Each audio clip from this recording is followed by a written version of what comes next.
I bid you good morning, good evening, good night, wherever you may be watching this transmission. It is I, Mike Martins. Okay, guys, now we talked about this on trends in the housing market. We talked about this for a long time. So, how are these cities going to flip their deficits, right? Cities have garbage pickup, street cleaning, snow removal, water, and all kinds of different things now that the federal government and the provincial governments and the municipal governments put their fingers in the pots to try and profit off, but instead it backfired and made things worse. Look at our car insurance system here. We have one car insurance company, and it is provincially controlled. We can't get car insurance anywhere else but the provincially controlled car insurance. They doubled my car insurance in a small town with 3 cars and 2 stoplights. So, but that's just how we now have to pay for the bad drivers. So we're getting bought out from our housing, and then we got to pay for the bad driving on top of it. Woo! Now, who are going to pay these city deficits? With a lot of people complaining, having to send so much money to the capitals and to the municipal levels, to their big cities, or the biggest cities that they have in their provinces, in the provincial levels, not the municipal, but the provincial levels, funneling more money into the big cities, thinking that's where all the money is, or where that's all the money needs to be fed to. No. Well, that's why you're going to start seeing small towns and highways to get to these small towns fall apart over time. And infrastructure fall apart. Why? Because a planned 9% Vancouver tax hike sparks backlash, but some councillors say it's needed after vision failures. So here it is, guys. Councillors are already talking to raise taxes 9% in Vancouver, in a city, in a municipality. 9 points. Now, that is very dangerous because that's going to move people outside of the municipalities. But luckily, there's not a lot of Canadians living in Vancouver anymore, which is kind of a good thing in a way. So it's almost like it's not the Canadians that are really going to be paying for this in the long run, because of the mass exodus of Canadians moving into the interior and into other provinces, and our professionals moving to the United States.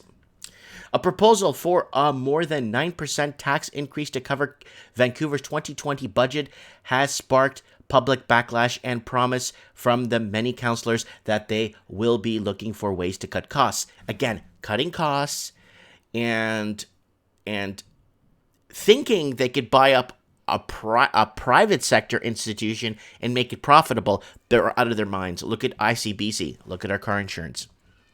But councillors also say it's important for them to carry on with significant new programs, such as an overhaul plan for the city and a big push to reduce climate change.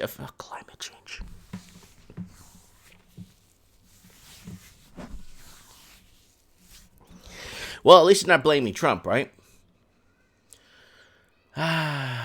Those are slated to cost $5.5 million and $6.7 million respectively in 2020. Wow.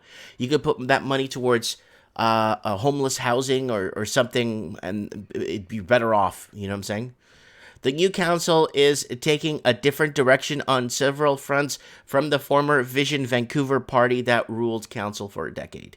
It's about making change. This council has different priorities, said Green Party councillor Adrian Carr, who pushed for both initiatives, said this council is also paying for the price for the Vision's lack of action on physical squeeze.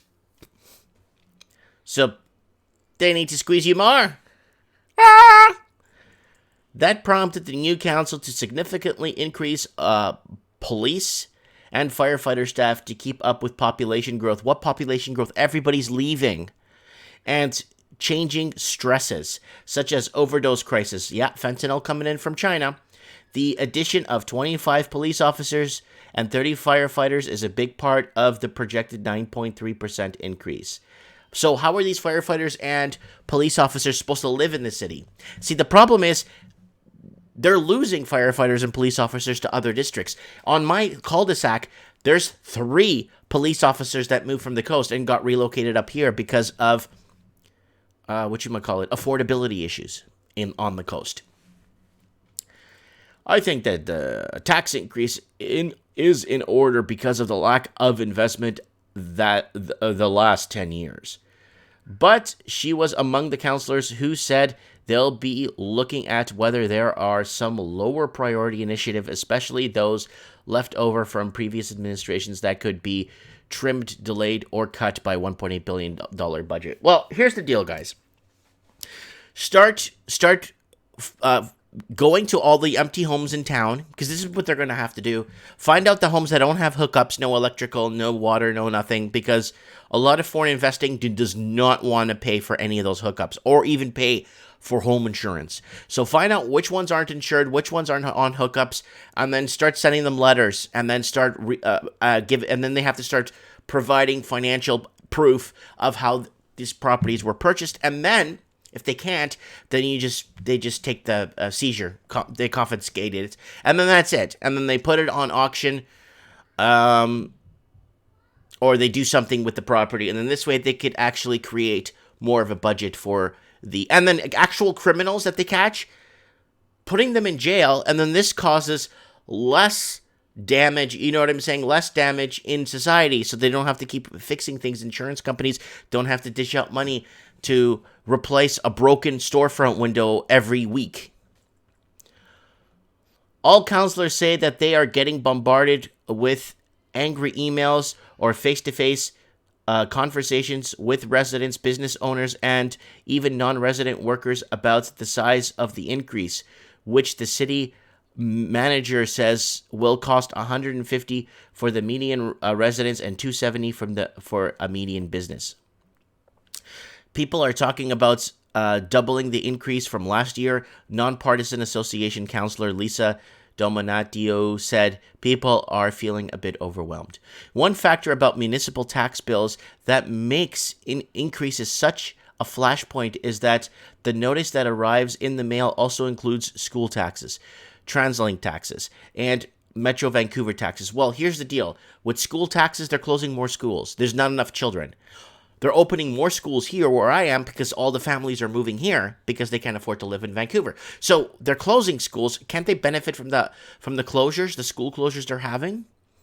And they call it population shifting patterns. That's what they call it when they close a school, which can almost double in total. So when people hear about nearly 10% of tax increases, that will translate to nearly $600 tax increase on the median single-family house of 1.7 million. Vancouverites had a relatively high increase in 2019 of 4.5% after grumbling from newly elected councillors who said they were struck with that vision of Vancouver had sent in motion for that year.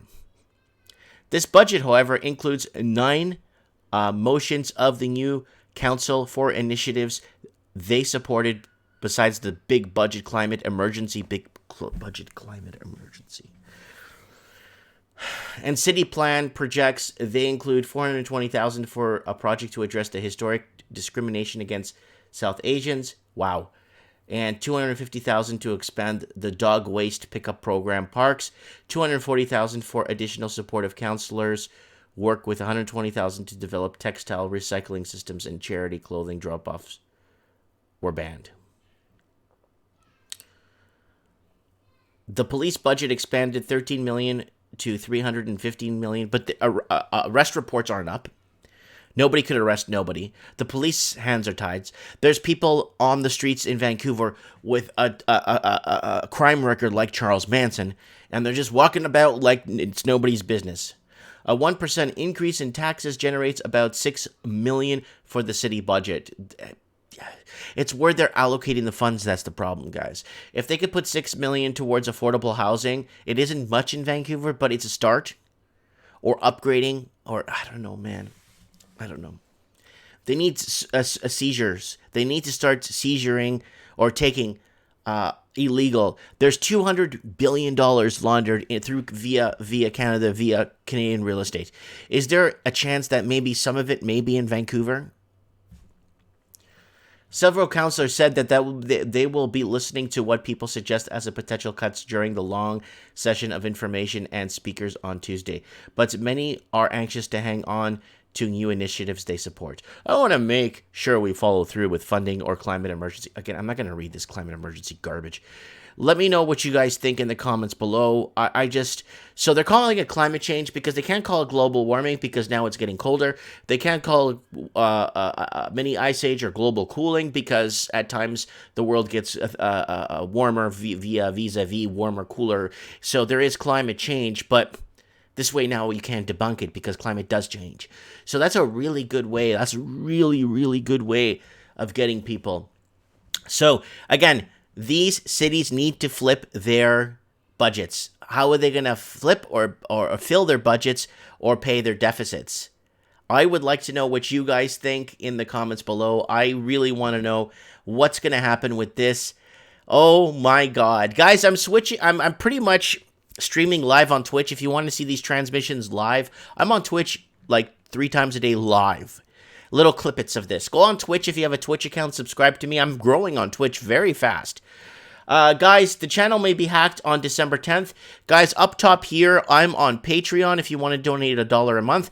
Get on BitChute, get on Brighton, and get on BitTubers. You could also throw me some change in the tip jar. So here it is, guys. There's my BitChute. I got 92 subs already. It took me like a year to get 92 subs on BitChute. On YouTube. Right here, Brighton, get on Brighton. They don't have an app yet, but Brighton's really good. You open up it on Google. It's like an app. It opens and it opens properly when you open the page, the web page. So I'm 284 views required to upgrade to the next platform so I could upload more videos, and it's slowly digging away. And the BitTubers is the most important one, guys, because I'm allowed to live stream. So if I can't live stream from YouTube anymore, I'll be on Twitch, I'll be on Mixer, and now I'm on, this one's allowing me to create a live stream now, but I have to buy the minutes, guys. So you're going to have to help me on Patreon buy the minutes because it's in euros. I got to pay this in euros. So I've already paid to top up my account. So hopefully you guys could come through. For me, I got 24 subscribers now, and really nice, and people are actually viewing. Look at this. I got videos from last week with over 100 views on them, and I'm struggling to get 100 views on YouTube with 11,000 subscribers.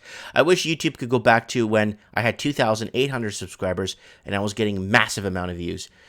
That was better then, because then I actually got my word out, right? It's about getting the word out. Anyways, guys, get back at the corporations, donate, sponsor this channel. I appreciate it very much. Let me know what you guys think in the comments below. And I've talked about this on Mike in the Night and Trends in the Housing Market for a long time now. How are cities going to flip their deficits with the middle class and working poor that actually invested in the infrastructure are now leaving in droves? What's going to happen now? Comment below. Thanks for watching.